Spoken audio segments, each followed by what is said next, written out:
저 왼쪽에 아이들이 뺑뺑이를 타고 있죠. 우리나라에서도 놀이터 같은 데 가면 흔히 볼 수 있는 놀이터 시설 중에 하나인데, 저게 뭐 하는 데 쓰는 걸 것 같습니까? 놀이기구만으로 끝나는 건 아니고, 네, 맞습니다. 네. 저게 지금 이제 아프리카 지역에서 꽤 많은 지역에 설치돼서 활용되고 있는 플레이 펌프라고 하는 펌프입니다. 펌프. 그 저 위에 있는 모함이라고 쓰여져 있는 것은 저 물펌프와 물탱크를 만든 회사의 기업 광고이고요. 저게 물탱크입니다. 저 위에 꼭대기에 커다란 이렇게 만들어진 게. 그리고 실제로 이 물펌프가 작동되는 방식은 그 옆에 오른쪽에 있는 것처럼 아이들이 와서 물 뺑뺑이를 열심히 돌리면 그게 핑을 해가지고 물을 이렇게 퍼올려서 이렇게 물탱크에 담아놓게 되고, 애들은 그 물을 받아서 갈 수 있게 되는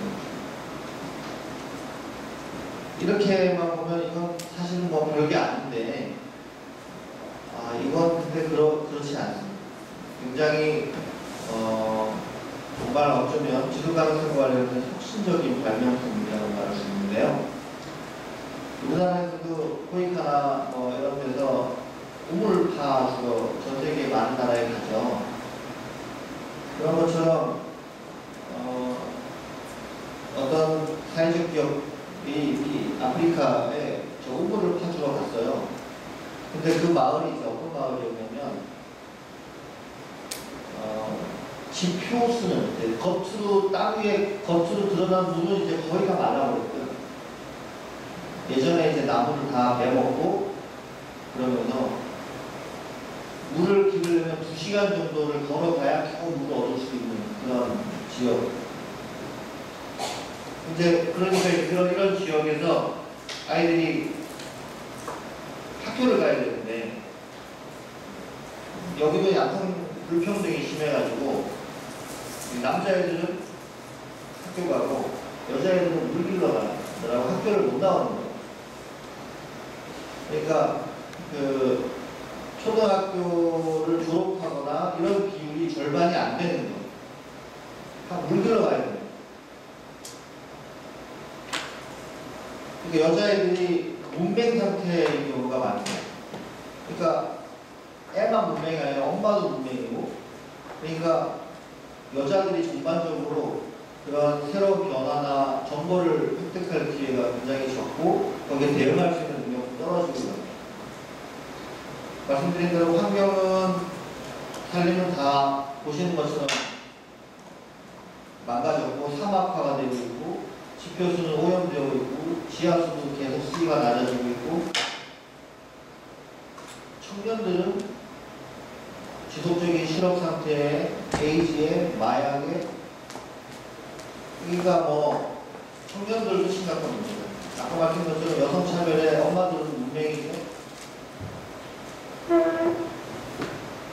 정치적으로도 되게 이런 나라들이 독재가 심하고, 근데 이제 물이 없으니까 학교에서 아이들이 학교는 물론이고 집에서도 깨끗하게 씻을 수가 없는 거예요. 그래서 여러 가지 전염병이나 이런 데 노출되기가 쉽고, 화장실 같은 경우도 청결하게 하는데 유지하기가 어려운 그런 지역에 저 이제 우물을 파었어요. 그래서 우물을 파고 있는데 애들이 신기하잖아요. 우물을 파고 있으니까 막 와서 구경하고 있는 거예요. 그래서 위험하니까 기술자가 우물 파는 기술자가 옆에 나가서 뺑뺑이를 하나 이렇게 만들어주는 거예요. 거기서 놀게 돼요. 근데 애들이 너무 신나게 뺑뺑이를 타는 걸 보고,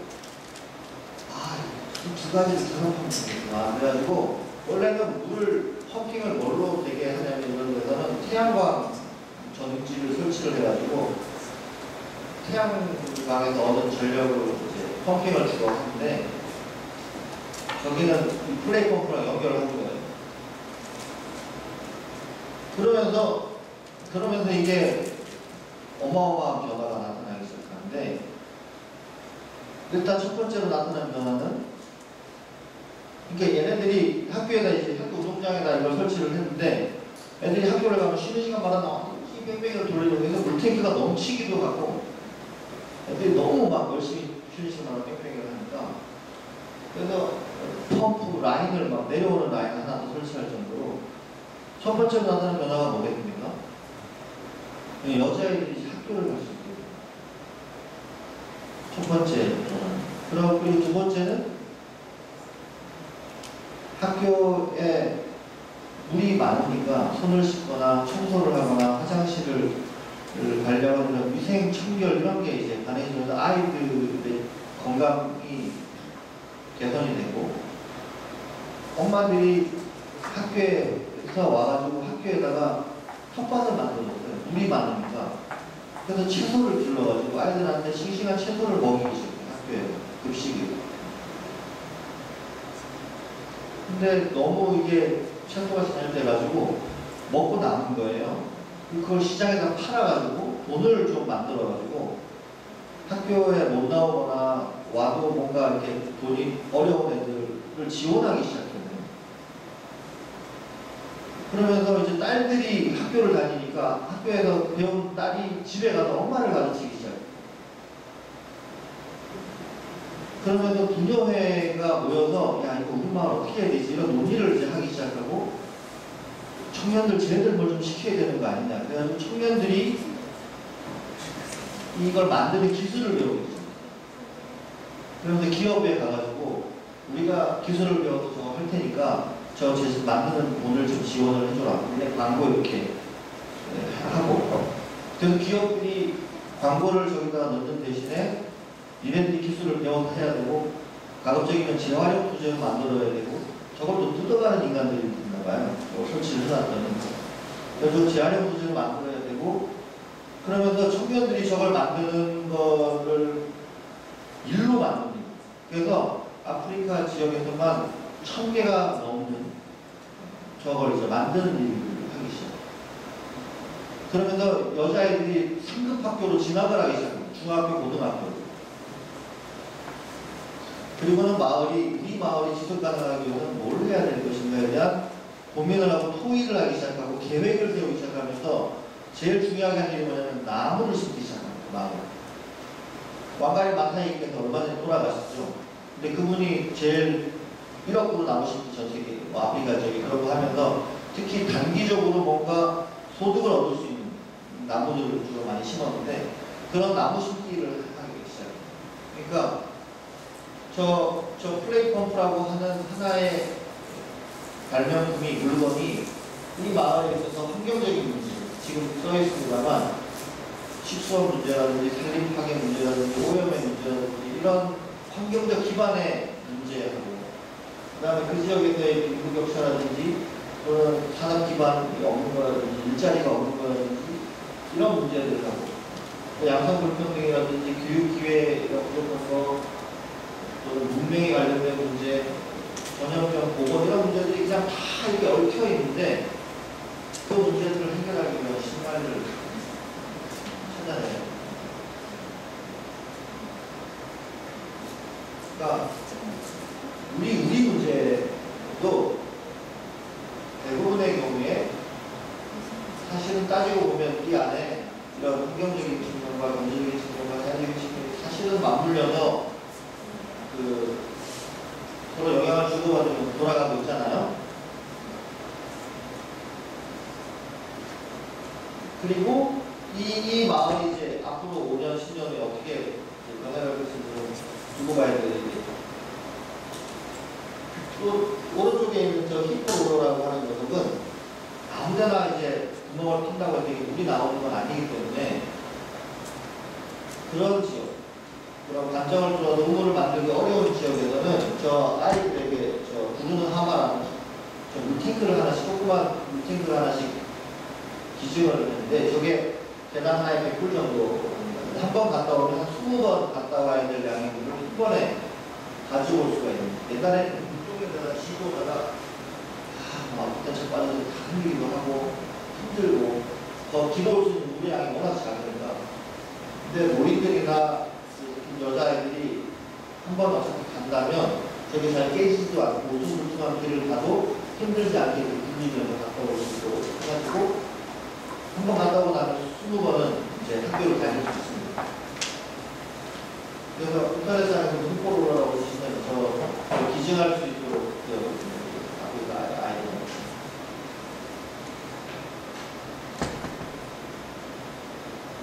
아이디어. 우리가 어떻게 하면 근데 사실은 이제 이런 발명 문제 해결을 위한 창의 이 마을의 지속 가능성을 개선하기 위해서 우리가 만약 우리가 내부자였다고 생각한다면 이 마을에 뭘 했어야 될까? 그런 고민을 해볼 수 있잖아요. 의외로 중요한 고리를 잘 찾아내서 새로운 디자인, 새로운 창의를 발휘하고 그것들이 실현되면서 그 어떤 마을의 시스템의 지속 가능성이 혁신적으로 개선될 수 있는 기회를 생길 수 있는 거예요. 제가 비슷하게 실제로 지금 하고 있는 사례를 하나 보여드리고 선생님들의 아이디어를 좀 구해보려고 하는데요.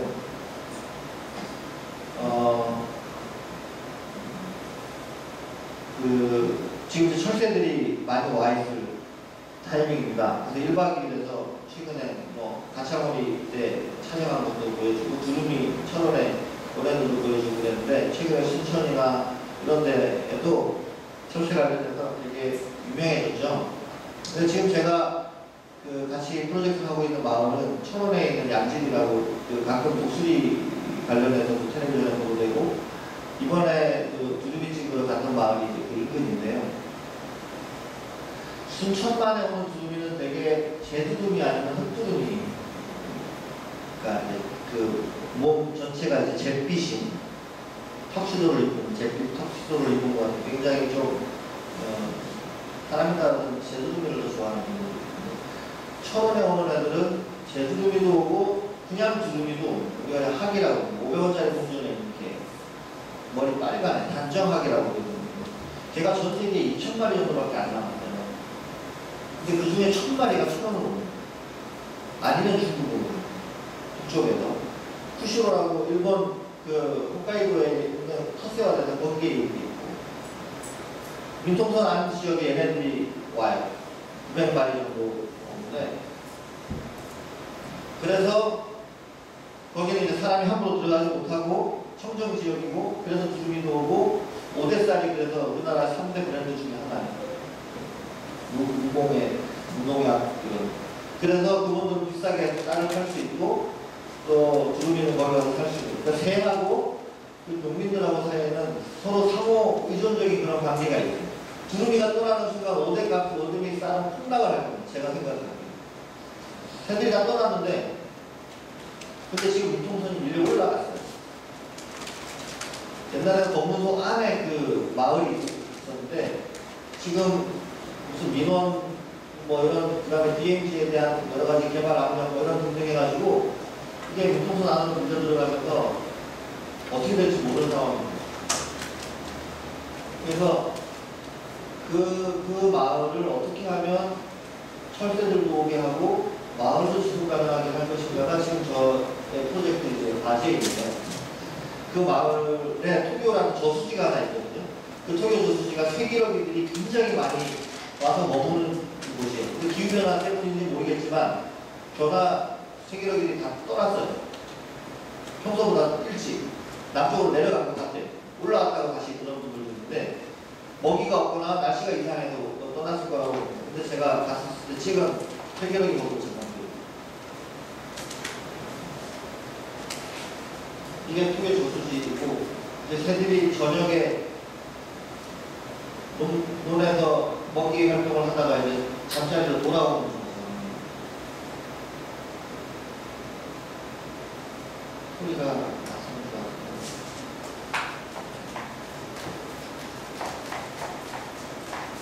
이게 제 스프로나 문제라서 소리가 안 나요. 이게 자체 스피커가 아니고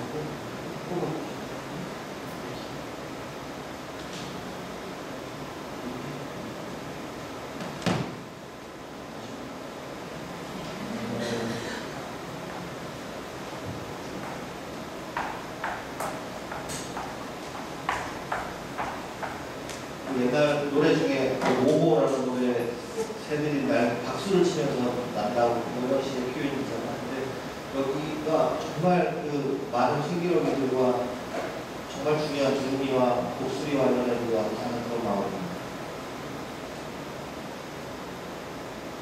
그런데 그래서 저희가 지금 이 마을이 어떻게 하면 지속 가능할 것인가 관련해서 생각하고 있는 프로젝트가, 그러니까 이번 겨울방학 때 아이들이랑 함께하는 프로젝트가 있는데요. 캠프가 거기서 하려고 하는 사업 3가지를 간단하게 소개를 해드리려고. 첫 번째는 뭐냐면 그 지역의 주민들이 생각하기에 가장 문제라고 생각되는 건 멧돼지하고 고라니 문제예요. 철새들은 별로 해를 끼치지 않아요. 기러기는 문제가 좀 돼요. 봄에 얘네들이 그냥 3월쯤 돼서 빨리 올라가야 되는데 얘네들이 안 올라가고 4월 말 이렇게 머물다가 모내기를 다 했는데 얘네들이 다이빙을 팍 해가지고 논을 쫙 갈아 망가뜨리고 4,000평 논을 2번 모내기 하게 하고 막 이런 문제들이 좀 있지만 그건 참을 수 있다 이거. 근데 멧돼지하고 고라니는 진짜 심각한 문제예요. 거긴 또 군부대가 있으니까 총기를 가지고 수렵을 하기도 어렵고, 그래서 전기 철조망을 마을 곳곳에다 쳐놨는데 거기에 술 드시고 어른들이 3명이 죽었어요. 지난 2년 동안 그 철조망에 감전돼가지고 멧돼지 잡으려다가 사람 잡은 거예요. 그래서 이 마을에서는 어떻게 해서든지 그 멧돼지 문제를 처리하지 않고는 그분들이 농사 짓고 먹고 살기가 되게 어려울 거예요. 어떻게 해결을 하면 좋겠습니까? 저희 지금 프로젝트 제안은 뭐냐면 기획서를 만드는 게 이제 지금 프로젝트 중에 하나인데, 우선 독수리가 이 마을에 많이 와요. 독수리는 사냥을 할 수 있는 새가 아니에요. 매는 이렇게 살아있는 애를 이렇게 낚아채는 매사냥이나 이런 걸 하는 것처럼 잡아먹지만 독수리는 죽은 애들을 그냥 가서 시체를 뜯어먹는 타입이에요. 그러니까 먹이를 안 주면 독수리가 살아남기가 굉장히 어려워요. 굶어 죽을 가능성이 많아요. 아니면 민가를 쳐들어가요. 닭장이라든지 뭐 오리 농장이라든지 이런 데가 자기들이 덩어리 시체 같은 거 주워. 근데 독수리들이 지금도 가보니까 마을 위에 막 하늘에 수십 마리씩 떠 있어요. 얘네들의 먹이를 계속 줘야 됩니다. 그래서 저희가 제안한 건 뭐냐면 멧돼지 사냥을 축제로 하는 거예요.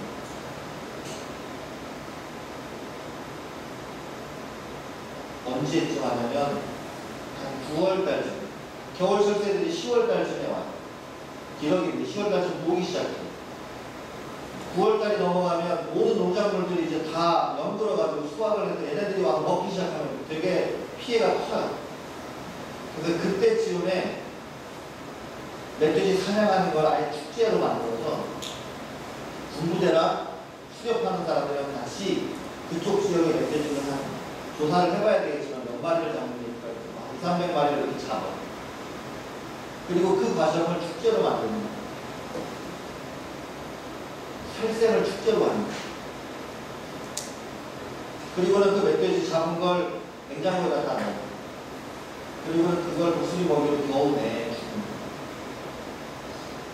그래서 농민들에게 멧돼지가 주는 피해도 없애고, 그 다음에 독수리 먹이를 구해야 되는 문제도 해결하고,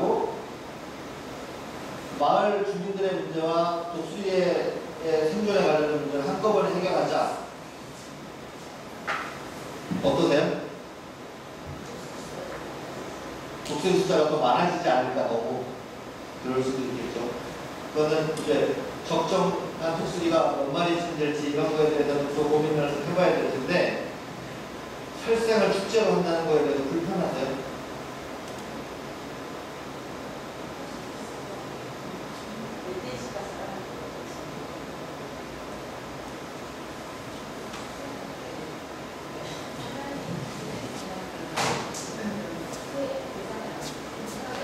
수렵이 우리나라는 이제 지역마다 돌아가면서 올겨울에는 경상도, 내년에는 전라도 뭐 이렇게 돌아가면서 특정 지역을 수렵을 할 수 있도록 허가를 하죠.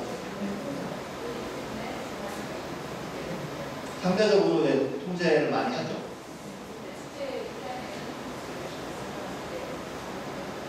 네. 그러겠죠. 그래서 수협인 협회나 이런 데랑 미리 얘기를 해가지고 사전 교육도 철저하게 하고, 군부대, 원래 어쨌든 총을 제일 안전하게 다룰 수 있는 사람들은 군인들이잖아요.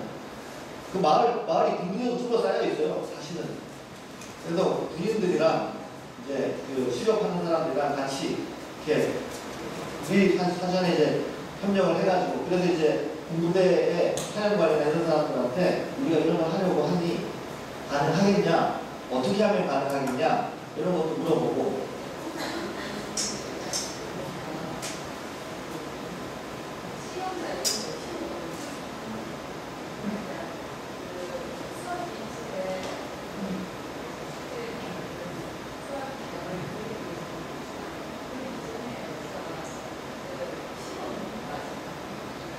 아마 가을철에 그렇게 해서 개체수가 확 줄어들고 나면 내년 봄에 이제 예를 들어 심거나 또는 심어놓은 상태에서 초기에 발생하는 문제도 이어서 아마 도움이 될 수 있겠죠. 근데 실제로 이제 그렇게 수렵을 해서 줄이는 게 정말 멧돼지 개체수를 조절하는 도움이 되냐에 대해서 학술적으로 논쟁이 있어요. 근데 사실 이제 그런 것 자체를 아이들이 프로젝트를 이제 하려고 하는 거예요. 그리고 그냥 사냥만 하는 게 아니고 전통적으로 우리나라에서 그런 물고기를 잡든 동물을 잡든 뭘 할 때 어떤 절차를 통해서 했느냐. 나무를 벨 때도 사실은 도끼 들어갑니다 이렇게 얘기하고 제사를 지내고, 뭐 일본에서는 도끼를 세워놓고 다음날 아침에 자빠져 있으면 나무를 안 베고 뭐 이런 의식들이 있단 말이죠. 우리나라에서 지금 하고 있는 많은 축제들 중에 물고기와 관련된 축제들은 다 잡아먹는 축제예요. 그죠? 근데 그게 사실은 그와 관련해서 물고기에 무슨 제사를 지낸다든지 내가 얘와 어떤 관계에 있는지에 대해서 한번 생각해볼 기회를 준다든지 이런 게 있는지 잘 모르겠어요. 프로그램이 아니에요. 근데 사실은 철원은 겨울에 이제 겨울 철새들이 북쪽에서 내려올 때 제일 처음 맞이하는 곳이거든요. 그래서 그 멧돼지 사냥이라고 하는 노르웨이에서는 돌고래, 쇠고래를 사냥하는 축제가 있어요. 바다에서 배들이 쫙 고래를 몰고 쇠고래를, 쇠라는 건 다 작다는 뜻이거든요. 소자가 쇠기러기 뭐 이런 것들 다. 바다에서 고래를 몰고 이 마누를 싹 몰아요. 그러면 고래들이 안으로 들어와서 만에 이렇게 갇혀요. 그리고 거기 있는 고래들을 바다에서 죽이는데 바다가 완전히 피바다가 빨갛게. 그래서 경계선상으로 저 너머에 파란색하고 그 안쪽에 붉은색 피바다가 완전히 구분이 될 정도로. 근데 그걸 보러 5만 명이 가요. 근데 그걸 뭐 자연의 친구들이나 또는 뭐 이런 평균다스들이 적극적으로 말리질 않아요. 이유가 뭐냐면 이미 쇠기러기는 개체수가 아직 많고, 그 다음에 그 지역은 겨울철에 단백질을 얻을 수 있는 가장 중요한 원이 그 고래들이었어요. 역사적으로 계속. 그래서 그걸 연장을 해가지고 겨우내 뭐 관광객들에게도 제공할 수 있는 식량이 제일 중요한 부분 중에 하나예요. 그걸 이제 마을에서 살생이라고 하는 게 어쨌든 다 심리적으로 부담스러우니까 축제를 하고 있어요. 그래서 그러니까 지금 말씀드리는 거는 그러니까 우리가 프로젝트라고 하는 거와 관련해서 생각해 볼 수 있는 여러 가지 아이디어들 중에 여러분들 지금 이제 생각을, 머리를 좀 이런 것도 가능하겠구나 그런 생각을 해보자는 거예요. 그러니까 그 마을에 있는 사람들이 마을 사람들의 삶이 지속 가능하지 않으면 경제적으로 철새들에 대해서 적대적인 행위를 하기 시작해요. 금방. 사실은 자기들은 철새 때문에 오대살이라고 하는 비싼 쌀을 만들어서 팔 수 있음에도 불구하고 이 상호 의존적인 길이 깨진다. 근데 어떻게 하면 아마 통영에서는 국이나 진주나 또는 모르겠습니다. 그런 다른 그 생태 환경적인 자원들하고 통영의 개발이라는 문제하고 아마 다 그렇게 연결되어 있을 것 같은데, 그다음에 두 번째는 또 하나가 문제가 뭐냐면 지금도 주변에 논에 가서 보시면 이렇게 콤바인으로 쌀을 수확을 쫙 하고 비닐로 이렇게 싹 말죠. 그렇게 되면 콤바인 기계에 따라서 얼마만큼을 수확하고 얼마만큼의 날이 떨어지느냐가 좀 다른데 대개 3%, 1% 사이에서 날이 떨어지거든요. 근데 그걸 이렇게 싹 싸가지고 가져가 버리면 떨어지는 이 알곡의 개수가 굉장히 줄어들어요. 그러면 두루미가 왔는데 먹을 게 없는. 두루미는 사실은 잡식성이라서 개구리도 먹고 뱀도 먹고 다 먹을 수 있는데 없잖아요. 겨울이니까. 중요한 건 그 쌀이 어쨌든 제일 중요한 거거든요. 그러니까 철원에 두루미가 와서 살려면 가을에 수확을 할 때 허투루 해야 돼요. 수확을. 한 5%는 남기고 가져가야 돼요. 근데 농민들 입장에서 1년 내 농사 졌는데 두루미 먹으라고 5%를 남기고 수확하는 게 가능하겠어요? 할 수도 있죠. 해야죠, 다시. 내가 2%를 더 가져가서 얻어지는 수익하고 내가 그걸 남겨놓고 두루미가 와서 안정적으로 먹고 다시 계속 와야 자기들의 브랜드가 유지될 수 있는 것하고의 계산을 해봐야 되는데 그게 잘 안 된단 말이에요. 그래서 지금 저희가 하려고 하는 프로젝트 중에 하나가 뭐냐면 오는 900마리의 두루미 얼굴 사진을 다 찍는 거예요. 그리고 그 두루미 얼굴을 식별을 하려고 그 이름을 붙인 거예요. 두순이, 뭐 이렇게 두리, 뭐 이렇게. 그리고 두루미는 자기의 영역이 어느 정도 있어서 작년에 갔던 애가 오면 또 그 논 근처에도 놀아요. 그러면 그 두루미를 제가 입양을 하는 거예요. 서울에 있는 제가. 그 대신에 제가 개인지를 알아야 되잖아요.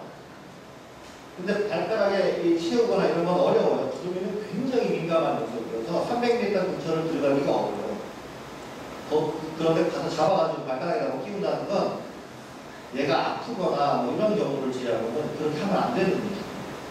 그래서 성능이 좋은 카메라 얼굴을 다 찍고 요즘 카카오 스마트폰에서 이렇게 얼굴 일치도 뭐 이런 거 하는 프로그램 있잖아요. 꼭 그런 걸 쓰진 않더라도 얼굴을 정교하게 분석을 하면 제가 해보니까 좀 구분이 될 것 같은 거예요. 이건 제가 오후에 점심 식사하신다는 그래서 두루미 근데 제가 그 얘기를 했더니 여기 아침으로 들어가서 전 세계 두루미에서 제일 유명한 박사님이 계신데 며칠 전에 한국에 오셔서 얘기했더니 하지 말라는 거예요. 안 된다는 거예요. 얼굴 구분이 두루미 900마리 얼굴을 어떻게 구분하냐. 계속 변하거든요. 두루미도 얼굴이. 그리고 이게 각도를 조금 틀 때마다 이게 빛의 각도가 이런 것 때문에 얼짱각이 또 이게 근데 저는 해보려고 그래요. 1월 30일부터 2월 4일까지 제가 중고등학교 애들이랑 5박 6일 동안 처음 캠프를 하는데요. 그 한 팀의 과제가 지금 그 아까 말씀드린 멧돼지 사냥 축제가 하나 있고 두 번째가 두루미의 얼굴을 찍어가지고 그걸 서울 시민들에게 가족에게 분양하는 거예요. 우리나라는 그런 게 덜한데 외국은 동물원에 있는 동물들을 입양을 많이 시킵니다. 제가 그 코끼리를 입양을 하면 그 코끼리가 1년 동안 먹고 치료받고 뭐 이런 데 필요한 비용을 제가 다 내고 대신에 우리 아이는 가면 그 코끼리랑 언제든지 놀 수가 있어요. 그러니까 동물원 입장에서는 유지관리한 비용을 줄이고 얘에게는 특별한 이제 어떤 마음이 생기는 거예요. 그 동물원에 있는 동물들이. 그런데 얘가 이제 평생 회원이 돼서 어른이 돼도 계속 이제 그 동물원에 대한 후원도 하고 그렇게 되거든요. 그래서 농민들한테 그냥 저 두루미가 얼마나 소중합니까? 와서 먹을 게 없으니까 날 이게 좀 거칠게 합시다. 이렇게 갖고는 안 된다. 그래서 우리가 당신이 덜 걷어가는 곡식을 보전을 해줄 테니까 비용으로 거칠게 하고 그러면 그 돈을 누가 내냐? 예를 들면 제가 우리 가족이 엄마, 아빠, 아이 하나인데 두루미는 다 가족 단위로 와요. 엄마, 아빠의 애 하나 아니면 둘이에요. 보통 알을 2개 낳는데 둘 다 살아남았으면 4명이 오고 하나 죽었으면 하나만 오거나 그렇고 둘만 오는 경우는 별로 없어요. 그러니까 그렇게 가족 단위로 입양을 하고 대신에 한 4, 50만 원 1년에 내게 합니다. 그리고 대신에 종이조기 비행기 진화론이라고 하는 책을 쓴 일본 사람이 있는데 저 사람이 종이비행기 박물관 운영하는데 500여 가지 종이 비행기를 접는 방법을 소개하고 있습니다. 이 책에 다 소개할 수는 없는데, 그러면서 어느 초등학교 선생님이 종이 비행기 전문을 가지고 한 학기 동안 학생들이랑 프로젝트에서 사례 이런 것들 소개되는 거 같습니다. 저도 수업 시간에 프로젝트 수업 할 때 많이 다는데 대학생이지만 종이 비행기를 접대하고 학기 말에 시험에 반영합니다. 결과를 성적이. 근데 종이 비행기를 못 접는 아이들이 10명 중에 반 정도. 깜짝 놀랐습니다. 종이 비행기 기본형을 못 접어요. 선생님들 갑자기 좀 부담스러워져. 앞에 있는 하얀 일정표 가지고 종이 비행기 기본형, 개코 비행기에 들어가기 전에 제 기본형을 한번 적어보시겠습니까?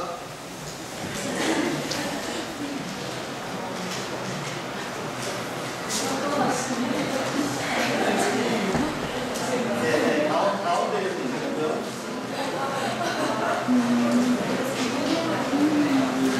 이렇게.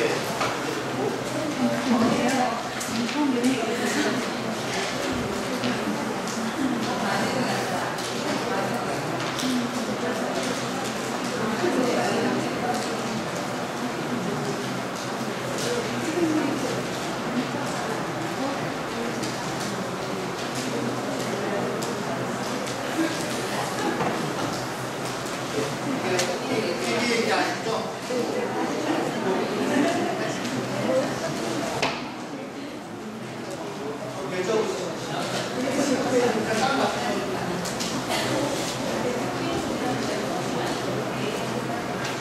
이렇게 넣고 맞춰서 이렇게 넣어주고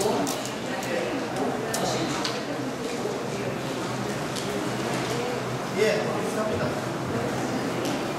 네, 끝에 맞추시면 끝까지 접어. 네, 반대로.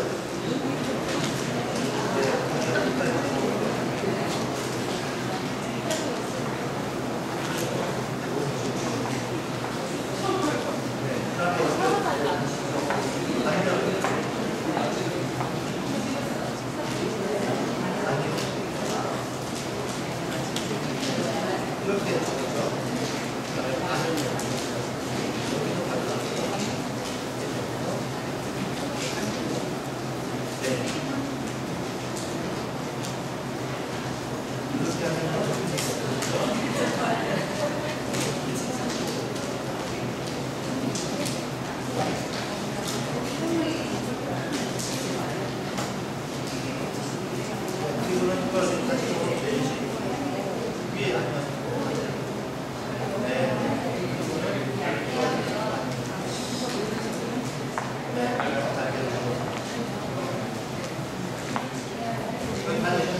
되셨으면 마시고요.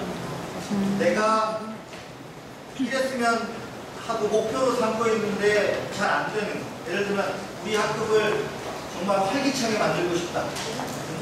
선생님으로서 올해 도달하고 싶은 어떤 목표 같은 거를 한두 줄 정도 거기 너무 길게 쓰시면 논문이 되니까 한두 줄 정도 거기 내서 한번 써보세요.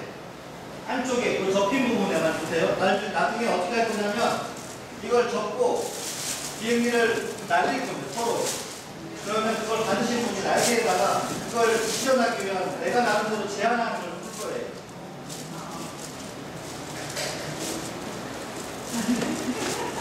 여러분의 목표점을 향해서 날아갈 수 있는 날개에다가, 그러니까 지금 뭐 프로젝트와 관련된 목표를 쓸 수도 있고 ESD와 관련된 목표를 쓸 수도 있고, 또는 이제 교사경력 20년에 아이들과 이런 걸 한번 해보고 싶다든지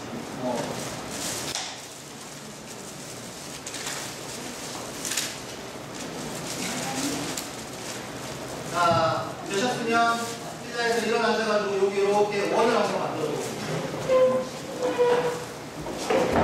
펜을 가지시고요. 펜을 가지시고. 자, 이렇게 동그랗게 큰 원을. 자,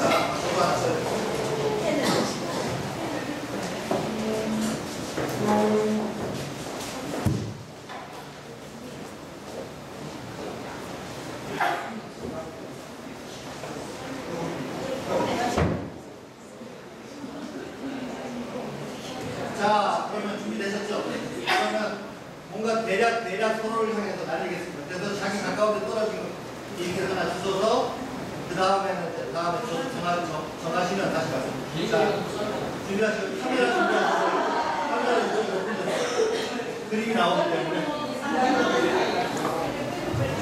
자, 준비 하나 둘 셋.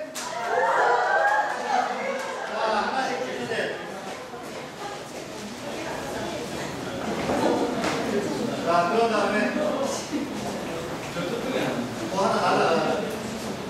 머리 길이 하나 없나요?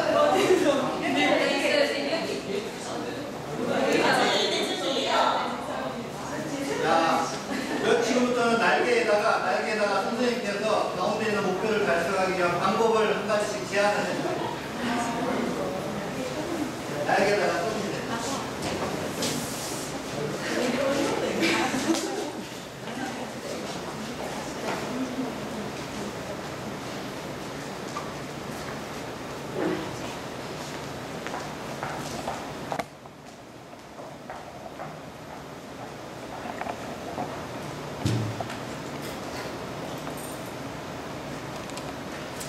하나, 둘, 셋.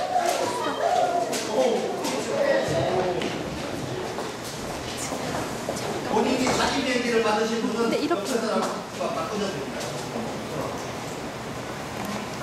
1인 비행기.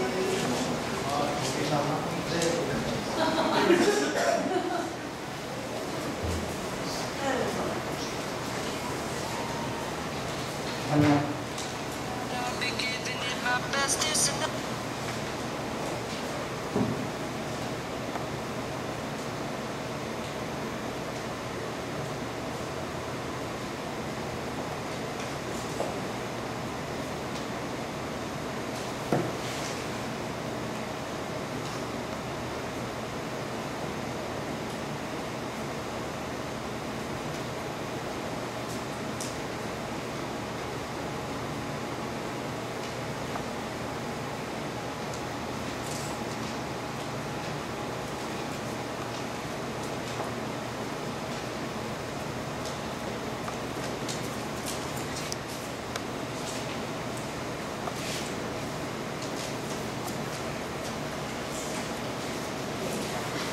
자, 이제 세 번째 비행을 시작하도록 하겠습니다.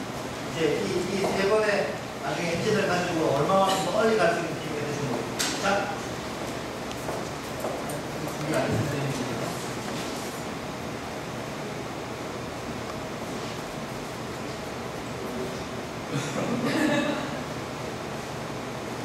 자, 다시 하겠습니다. 하나, 둘, 셋.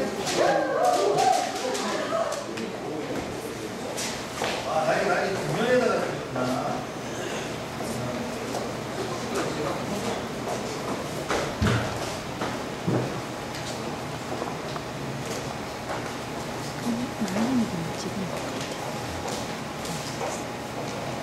한 사람씩 이렇게 좀 얘기를 하겠습니다.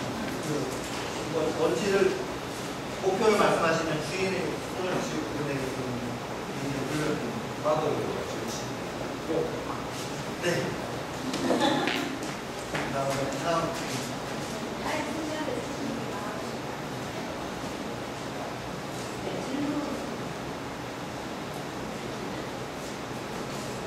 두려워하지 말고 믿어요.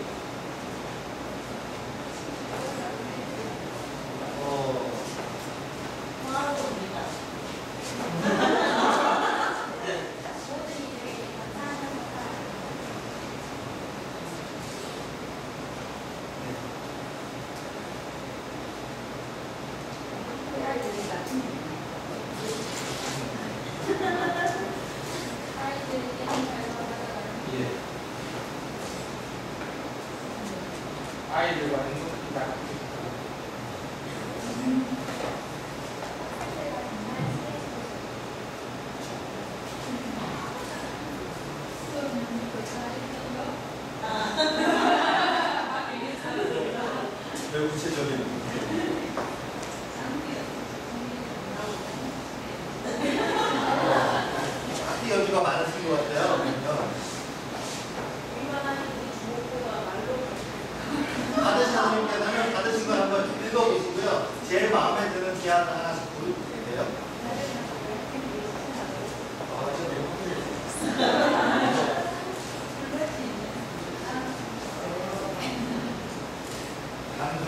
정말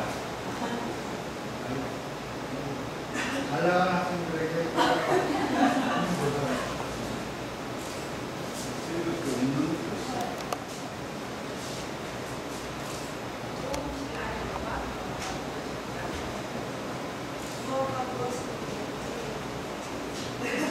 매일 학기 연습이라고 보면 돼요. 자, 그러면 지금부터 받으신 내용을 읽어보시고요. 그 중에서 제일 마음에 드는 거를 한 가지씩 고르세요. 자, 그러면 지금부터 다시 돌아가면서 고르신 내용을 얘기하시고 그게 누구의 조언인지를 확인하도록 하겠습니다. 생각해 보죠.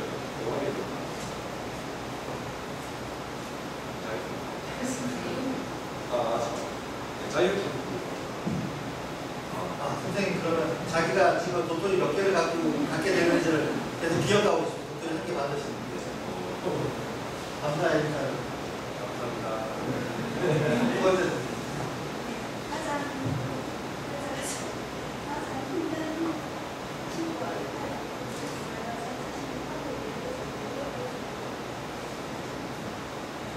가장 힘든 친구가 역할을 바꾸어서 그걸 조언하시는.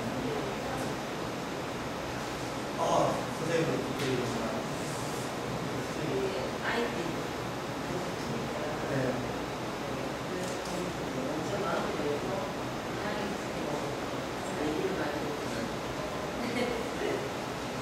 그 목표가 뭐였는지도 같이 말씀해 주셔야 마무리해야겠죠.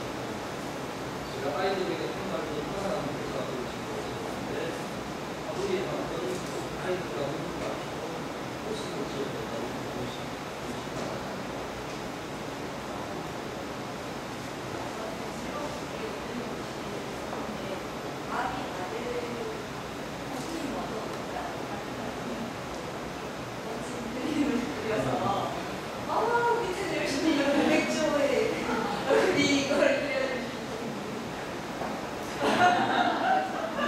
나 그거 그리시더라고요.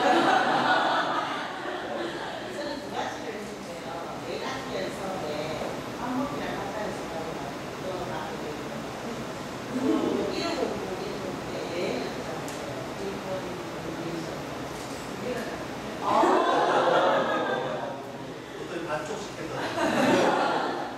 네.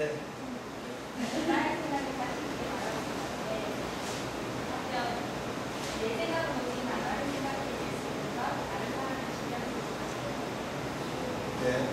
네.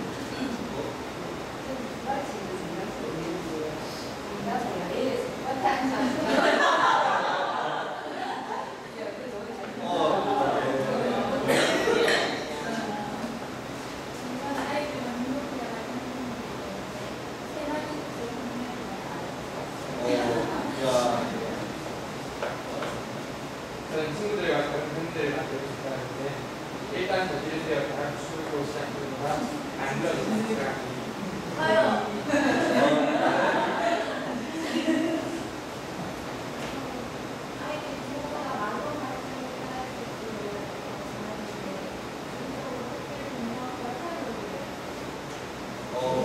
몇 개씩 했나? 두 개. 네.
학생들과 정말 친해지고 싶다고 했고요. 다 비슷하게 말씀해 주셨는데 먼저 다가가서 있고 함께 친하게 지내는 걸 말씀하셨는데 결국은 웃어주고 친해져요. 처음 누려내는.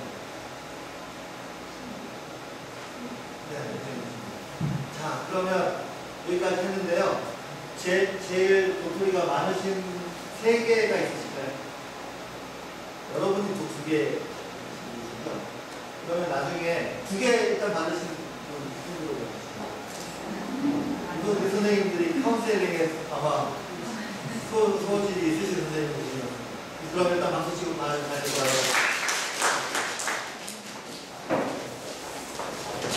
제가 이걸 학생들이랑 하고 했는데 나중에 이걸 식사하면서 이렇게 보면 가끔 이렇게 여쭤보게 돼요.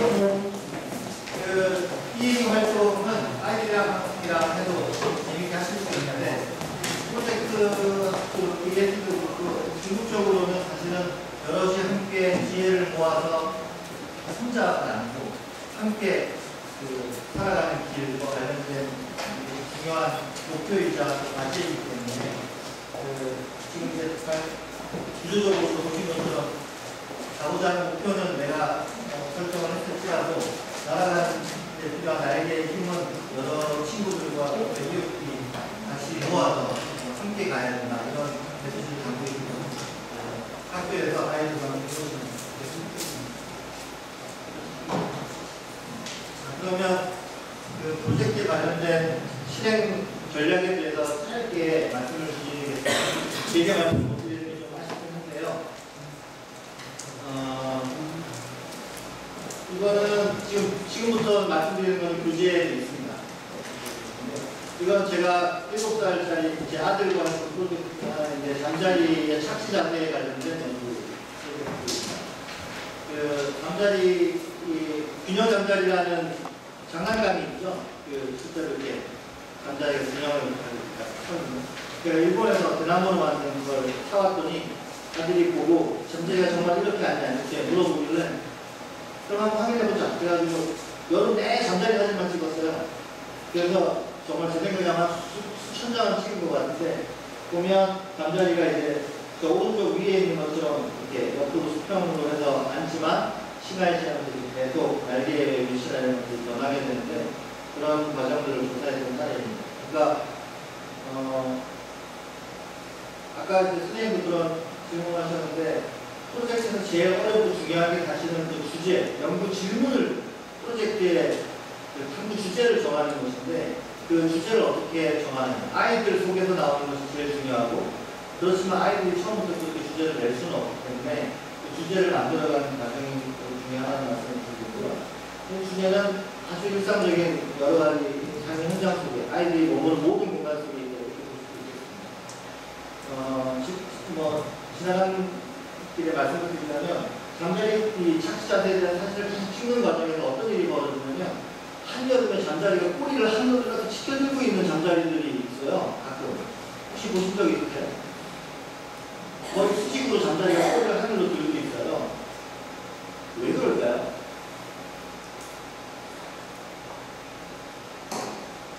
가설을 세워본다면 힌트를 드리자면 그렇게 앉아있는 잠자리에 꼬리가 향하는 방향이 똑같아요. 어느 한쪽을 다 향하고 있어요. 당연히 태양 쪽. 거기까지 힌트를 줘. 그러면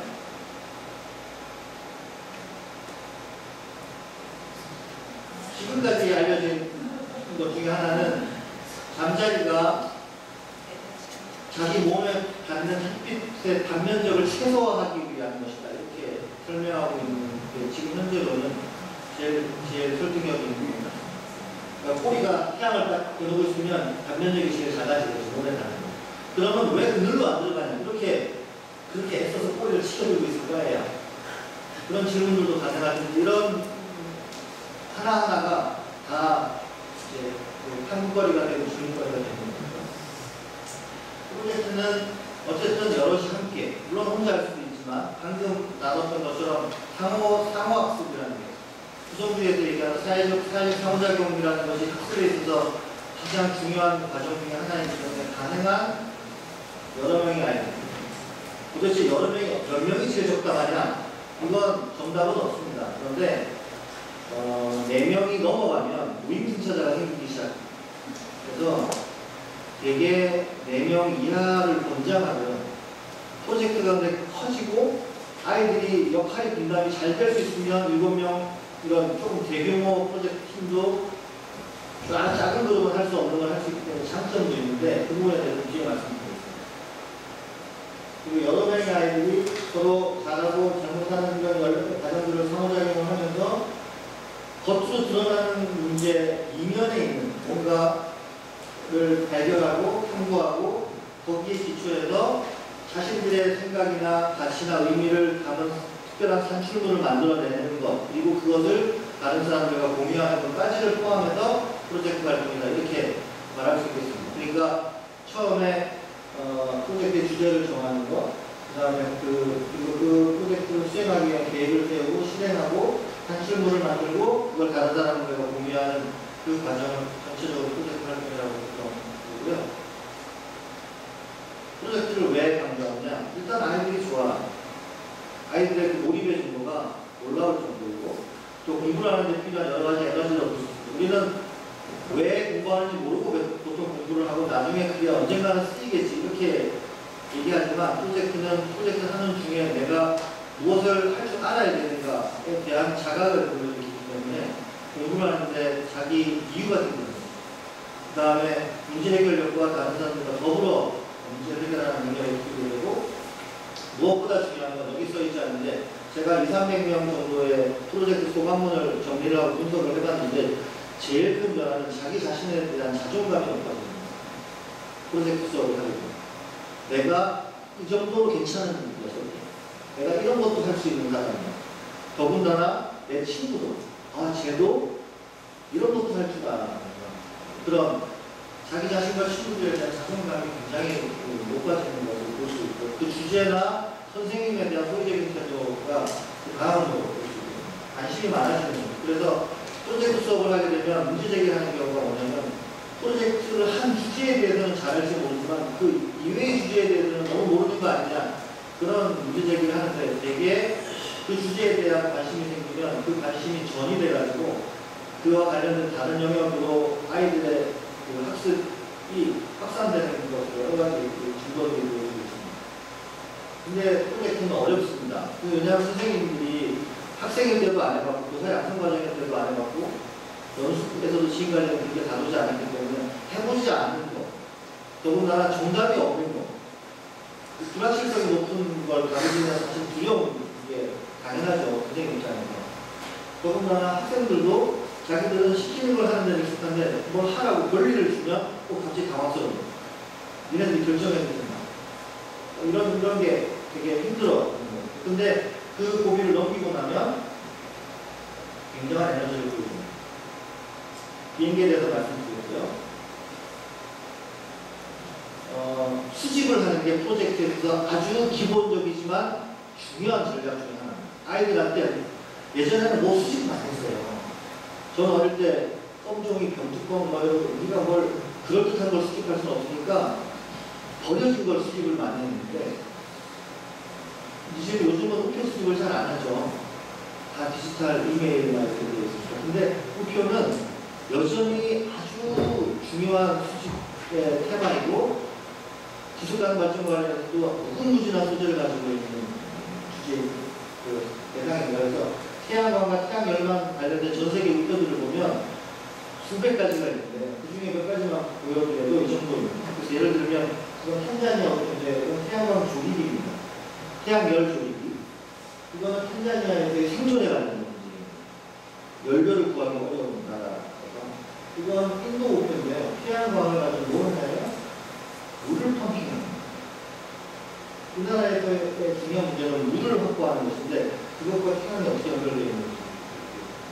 그래서 같은 태양이라고 해도 어떤 문화에 따라서 어떤 맥락이 다른가 이런 것들을 알 수 있고요. 거기에 이걸 통해서 그 나라의 화폐 단위 또는 그 나라의 문화적인 거, 생태적 이런 것들이 다 한꺼번에 연결이 다뤄질 수 있습니다. 제가 조카들이랑 조카가 두 명이고 조카들이랑 이 태양 관련된 목표하고 생물 다양성, 멸종위 관련된 목표만 전 세계에 이걸 모아가지고 프로젝트를 해본 적이 있는데 아주 재밌습니다.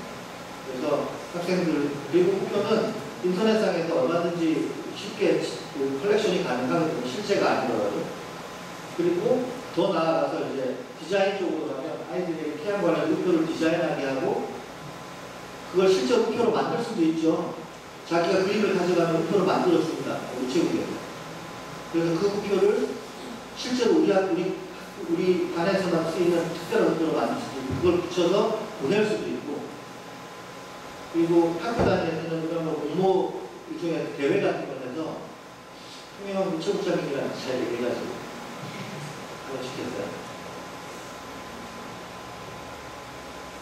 얘가 진짜 아닌데 4살 때 프로젝트에서 제일 첫 번째는 이 세계에 대한 관찰이고 두 번째는 철저한 기록이고 그리고 그 가운데서 질문의 제출 그리고 그것들을 바탕으로 최종 산출물에 대한 구상 이 4단계가 프로젝트에서 모든 단계에 통용되는 기본적 과정입니다. 저는 지금 저 순간 아이가 자기밖에 없던 세계에 마음을 쏟는 저 순간이 학습에 있어서 가장 위대한 순간이라고 생각하는데 저 순간을 잘 이렇게 밀어주고 그것을 꾸준하게 기록으로 만들어내면 프로젝트는 절반 하는 거랑 마찬가지인데요. 제가 7가지 사례 21가지 전략에 21가지 시간이 없어서 짧게 지나가겠습니다. 이거 후지산인데요. 일본의 초등학교 3학년 때 어떤 선생님이 강아이들한테 한 명씩 돌아가면서 후지산을 그리게 했어요. 매일. 봄, 여름, 가을 가리지 않고. 근데 그걸 몇 년 했냐면 40년을 했어요. 40년. 1960년부터 2000년까지. 그게 일본 기상청이 가지고 있는 후지산에 대한 가장 신뢰할 만한 데이터 중에 하나라고 기후변화 관련해서 알려져 있어요. 그러니까 뭔가를 그거 하나 그리는데 한 아이가 하나 그리는 데는 그 시간이 안 들겠지만 여러 아이들이 꾸준하게 뭔가를 하면 이게 어떤 기록적인 가치와 뭔가 메시지를 만들어내게 되는 거죠. 그래서 반에서 시간을 많이 낼 수 없다는 프로젝트를 위해서 하루에 10분이라도 그걸 꾸준하게 하면 좋은 프로젝트가 될 수 있습니다. 이건 물총새인데요. 물총새가 새끼를 낳고 나서 엄마 아빠가 계속 하루에도 수백 번씩 들락날락하면서 먹이를 주는 거예요. 근데 어떤 호숫가에 할아버지가 앉아가지고 그걸 몇 번 왔다 갔다 하는 걸 매일 셌어요. 근데 어느 날 엄마 아빠가 안 갖다 주는 먹이를. 그리고 나서 3일 후에 새가 미소를 촥 둥지를 떠나는 거예요. 왜? 다이어트를 시키는 거예요. 굶겨야 돼요. 날기 힘드니까 뚱뚱하면. 둥지를 쉽게 떠나기 위해서 3일을 굶겨야 돼요. 이게 내가 한번 본 게 사실일까? 그래서 다른 둥지의 걸 또 계속 관찰했더니 똑같은 일이 또 벌어지는 거예요. 아, 이게 분명 규칙이 있구나. 그래서 그다음부터는 먹이를 안 갖다 주기 시작하면 3일 후에 딱 먹으면 그냥 그날까. 이게 일본의 유명한 조류학자의 실제 사례예요. 우리나라는 정말 매일매일 무언가를 기록으로 남기고 하는 데는 아주 잘하는 민족이었죠. 승정원 일기 같은 경우는 특히나 대단한 기록, 날씨에 대한 것이든 지금 지진이나 쓰나미나 이런 모든 것에 대한 기록들을 승정원 일기 데이터가 아직 정리가 다 안 끝났지만 되면 우리나라 역사를 다시 써야 된다 이렇게 얘기할 정도로 대단한 기록을 가지고 있는데 그런 뭔가를 관심을 가지고 꾸준하게 기록하는 것 후반부에 다시 말씀드립니다. 그게 어렵다면 시간적으로 꾸준하게 어렵다면 여러 사람이 동시에 확 하는 거예요. 그러니까 이거는 미 대륙 전체에서 같은 날 자기가 맡은 하천 구역을 학교들이 나눠서 모니터링하고 그 결과를 인터넷상에 올립니다. 수온, 수질, 탁도, 유속 이런 것들을 해서 올리면 이게 전국의 하천의 네트워크상의 현황도가 만들어지게 되는데 우리나라에서는 예전에는 블루스카이 프로젝트라고 해가지고 캡슐을 가지고 200~300명의 아이들이 어느 날 1시에 이렇게 딱 지정된 장소에다 붙이고 다음날 아침에 그 캡슐을 가져가면 거기에 포집된 아황산가스 농도를 나중에 분석을 해서 저 위에 보시면 대기오염 농도가 그려지게 되는 지도. 그러니까 그거는 한두 명이 참여는 안 되고 수백 명이 아니라 한꺼번에 참여했을 때만 가능한 프로젝트입니다. 이건 우리나라 전국도 아니고 예를 들어 한 수십 개의 학교가 매일매일 학교에서 피는 식물의 사진을 찍는 거예요. 예를 들면 우리 학교에는 환경 동아리가 있다. 근데 얘네들이 하는 일은 뭐냐면 매일 우리 학교 하단에 운동장에 식물을 찍는 거예요. 근데 그런 학교가 전국에 한 20개 있습니다. 그러면 개화식이나 단풍내식이나 이런 것들이 실제로 어떻게 변화되고 있는지를 학교들이 네트워크를 가지고 모니터링을 하는 거예요. 정말 개화식이가 기후변화에 빨라지는가 이런 거를 혼자서는 할 수 없지만 여럿이 같이 하면 가능합니다. 세 번째는 기성품을 안 사 쓰는 겁니다. 뭐든지 다 만들어서 하는 거예요. 예를 들면 뭘 재야 되는데 자를 만들어요. 그러면 1cm의 단위가 우리 센티미터가 있지만 인치 자든 자의 종류는 되게 여러 가지잖아요. 또 목수들이 쓰는 저 차가 또 목수마다 또 다르거든요. 어떨 때. 그래서 우리나라에서는 궁궐이나 이렇게 큰 건물을 짓고 나면 그 안에다가 자를 같이 넣어가지고 마감을 하는데 나중에 수리를 할 때 열어보면 그 안에 이제 이 건물을 지을 때 썼던 자가 들어있어서 어떤 척도를 가지고 이 건물을 지었는지를 알 수 있는 거. 그런 것처럼 이거는 학생들이랑 제가 가시 조사했을 때 실제로 사용했던 부분이 그 중에 수도 측정기하고 충도 측정자 같은 경우는 아이들이 직접 만든 거예요. 나무의 높이를 어떻게 재냐? 가시 둥지의 높이를 어떻게 하면 잴 수 있을까요?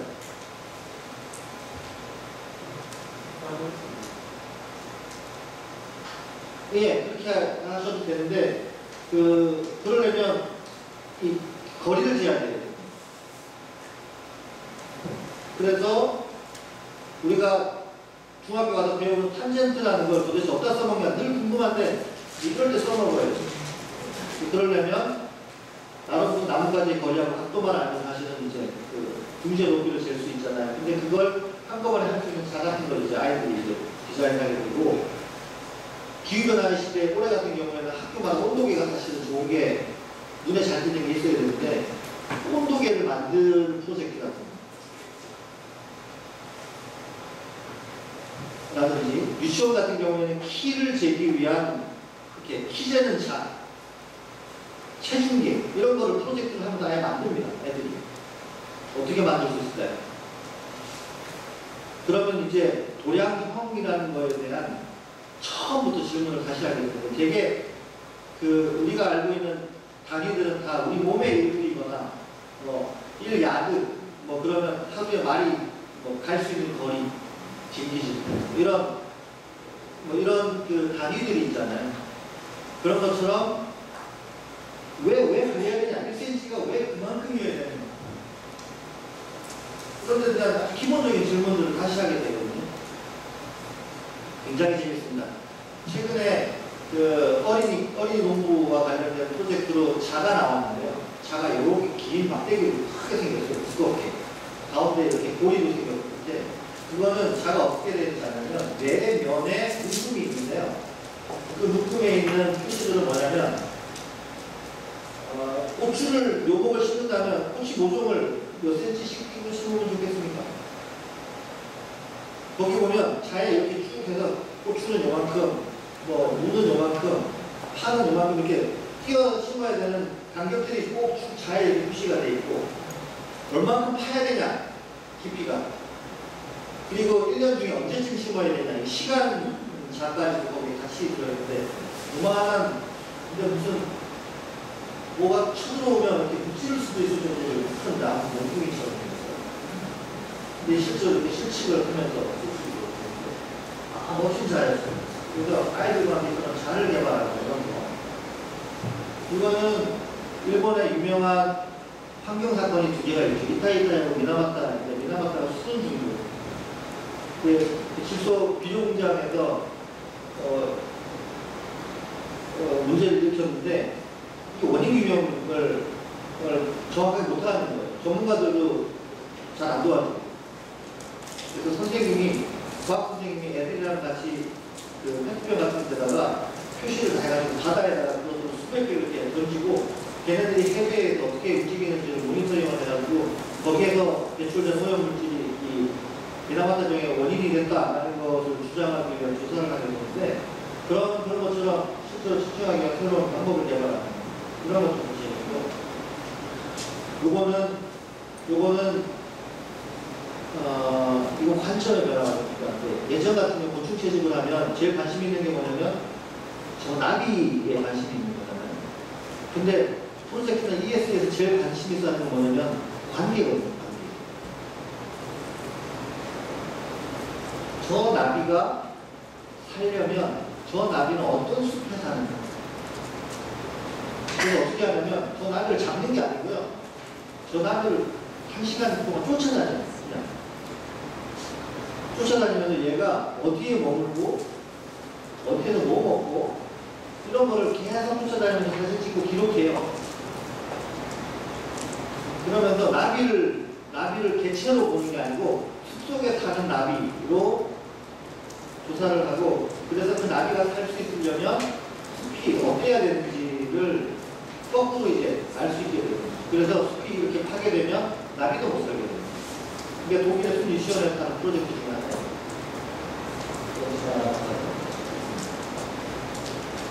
시간이 많이 쌓아가지고요. 최근에 이제 경남 쪽에서 그 제비집 모니터링을 많이 하죠. 마산, 제주, 창원 이쪽에서 그 자기 지역에 오는 제비집을 전수조사를 해가지고 몇 마리 오고 또 떠났다가 몇 마리 다시 돌아오고 기소율이나 이런 것도 조사하고 지금 그런 걸 하는데